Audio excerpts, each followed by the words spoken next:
नमस्कार दोस्तों, कानूनी सहायता के इस एपिसोड में आपका स्वागत है।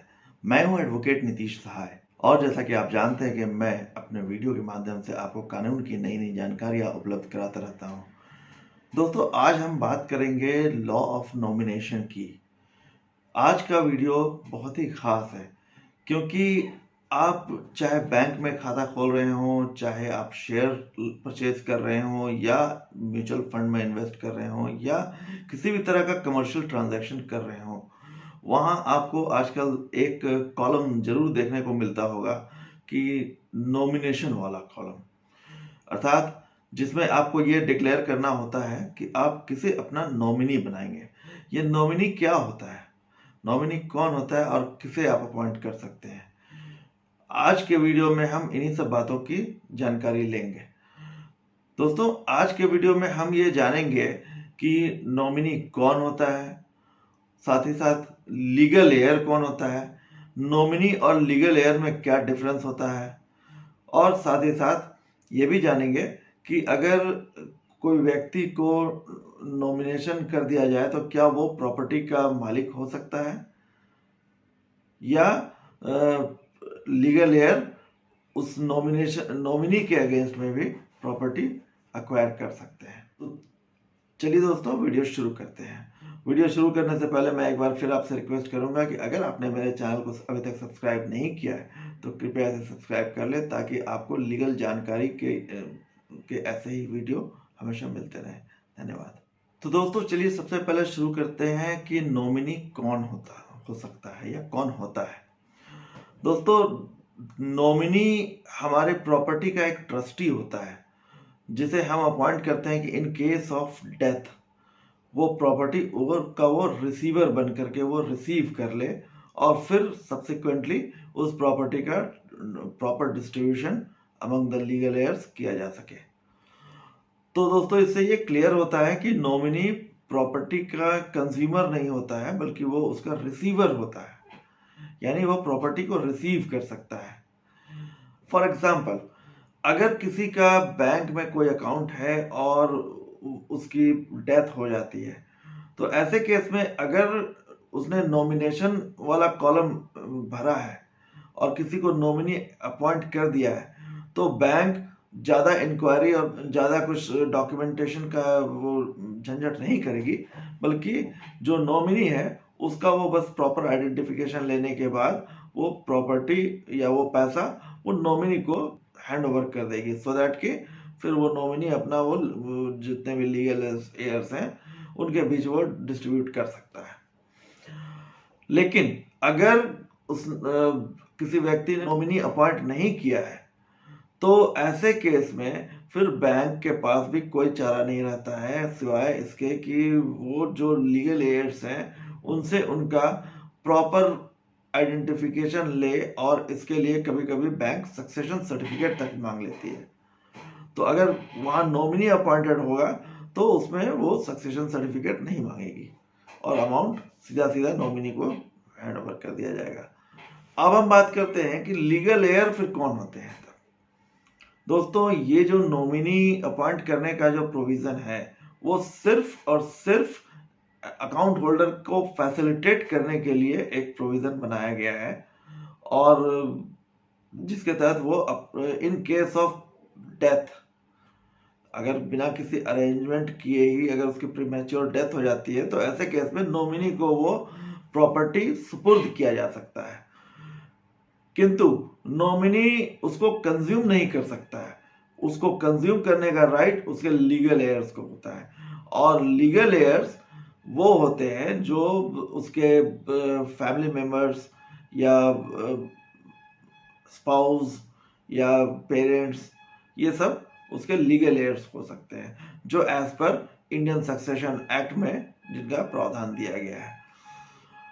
कभी कभी लीगल एयर्स खुद को अपना लीगलिटी डिक्लेयर करने के लिए उन्हें कोर्ट ऑफ लॉ से भी प्रॉपर सक्सेशन सर्टिफिकेट या टाइटल सर्टिफिकेट लेना पड़ता है। आमतौर पर इंडियन लॉ में किसी भी व्यक्ति के डेथ होने पर उसके प्रॉपर्टी का डिस्ट्रीब्यूशन 3 प्रकार से हो सकता है। अपने प्रॉपर्टी के लिए कोई विल अगर बनाई हुई है तो एज पर विल उसका डिस्ट्रीब्यूशन हो जाएगा। अगर उसने कोई विल नहीं बनाया हुआ है तो उसके फैमिली मेंबर्स के बीच में उस प्रॉपर्टी का डिस्ट्रीब्यूशन इक्वल शेयर में होता है। और अगर फैमिली मेंबर्स में भी अगर कोई एम्बिग्विटी हो या उसके फैमिली मेंबर्स भी ना हो, देन उसका जो लीगल एयर होगा उसे ही मिलेगा। और लीगल एयर अपने आप को डिक्लेयर कराने के लिए कई केसेस ऐसे होते हैं जिनमें एज पर सर्कमस्टांस उसे कोर्ट ऑफ लॉ से सक्सेशन सर्टिफिकेट लेना पड़ता है। तो इस प्रकार दोस्तों legal heirs ultimately property acquire कर सकता है, चाहे वो बैंक का अमाउंट हो, चाहे वो इंश्योरेंस का पैसा हो, चाहे वो शेयर, डिविडेंड इत्यादि इत्यादि किसी भी मद का पैसा हो। इसी प्रकार अगर हम कुछ स्टैट्यूटरी अमाउंट की बात करें, जैसे PF, gratuity, bonus, amount given by the employer, monetary compensation etcetera, तो ये सब अमाउंट रिसीव करने के लिए जो लॉज बनाए गए हैं वो रेलेवेंट एक्ट में प्रॉपरली दिए गए। उसमें भी नॉमिनेशन का प्रोविजन होता है, उसमें फैमिली मेंबर्स को लेने का प्रोविजन होता है और उसमें लीगल एयर्स के लिए भी प्रोविजन होता है। फॉर इंस्टेंस अगर मैं एक act coal mine provident fund and miscellaneous provisions act की बात करूं तो इसके अंतर्गत जो coal mine provident fund scheme बनाई गई है उसमें एक प्रोविजन है कि अगर कोई व्यक्ति इंटरस्टेट डेथ करता है, कोई व्यक्ति मीन्स यहाँ एम्प्लॉय, हाँ, जो कोल कंपनी में काम करने वाला यदि कोई एम्प्लॉय अगर डेथ कर जाता है तो उसके केस में जो उसका प्रोविडेंट फंड का जो अमाउंट है वो पहले उसके जो उसने अगर कोई नॉमिनेशन एक्सरसाइज किया होगा तो उसके नॉमिनी को मिल जाएगा पैसा। अगर नॉमिनी उसने एक्सरसाइज नहीं किया है देन उसके फैमिली मेंबर्स को इक्वल शेयर में मिलेगा। और अगर फैमिली मेंबर्स भी नहीं है तब उसके लीगल एयर्स को मिलेगा। उसी प्रकार का system payment of gratuity act में भी बनाया हुआ है कि अगर नॉमिनेशन एक्सरसाइज किया है तो नॉमिनी को मिलेगा और नहीं तो फिर लीगल एयर्स को मिलेगा। तो इस प्रकार दोस्तों हम देखते हैं कि नॉमिनेशन एक्सरसाइज करना एक बहुत ही बेनिफिशियल स्टेप होता है जिसके तहत वो अपना जो एसेट्स है उसका वो प्रॉपर डिस्ट्रीब्यूशन और प्रॉपर रिसीविंग वो एक पर्टिकुलर पर्सन के द्वारा करवा सकता है।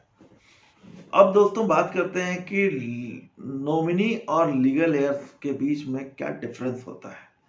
तो दोस्तों जहां मैंने पहले भी बताया कि नॉमिनी जो होता है वो सिर्फ अमाउंट का रिसीवर होता है, वो सिर्फ एसेट्स को रिसीव कर सकता है, उसे कंज्यूम नहीं कर सकता है।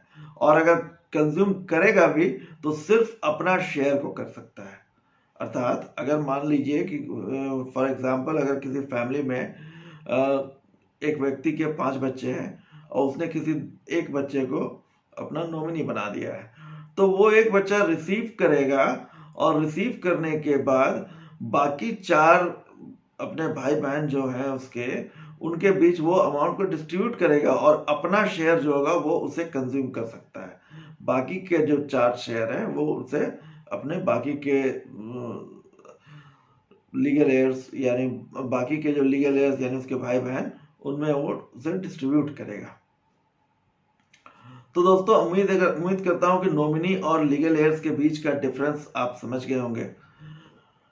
दोस्तों यहाँ पर मैं एक बात क्लियर कर देता हूँ, कई ऐसे लॉज हैं जो ये प्रोवाइड करते हैं कि नॉमिनी सिर्फ और सिर्फ परिवार का ही कोई सदस्य हो सकता है, किंतु अगर किसी व्यक्ति के परिवार में कोई भी उसका कोई फैमिली ही ना हो तो ऐसे केस में उसका फैमिली के बाहर का व्यक्ति को भी वो नॉमिनी बना सकता है।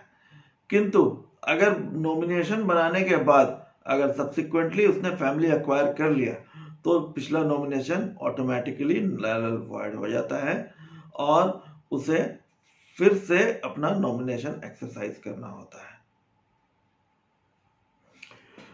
तो दोस्तों आज हमने इस प्रकार देखा कि नॉमिनी कौन होता है, नॉमिनी और लीगल एयर्स में क्या डिफरेंस है, नॉमिनेशन का क्या बेनिफिट्स होते हैं और नॉमिनी का क्या ड्यूटी होते हैं। उम्मीद करता हूं कि ये वीडियो आपको पसंद आई होगी दोस्तों। अगर आप मुझसे इस संबंध में कोई क्वेरी करना चाहते हैं तो कृपया मेरे मोबाइल नंबर या व्हाट्सएप नंबर पे आप कांटेक्ट कर सकते हैं। अपने कमेंट्स द्वारा मुझे बताएं कि ये वीडियो आपको कैसा लगा, और यदि किसी अन्य टॉपिक पर भी आप मुझसे वीडियो बनवाना चाहते हैं तो कृपया कमेंट बॉक्स में कमेंट करें, मैं ज़रूर आपकी हेल्प करूंगा। आज के वीडियो के लिए इतना ही दोस्तों, फिर मिलते हैं अगले वीडियो में। नमस्कार।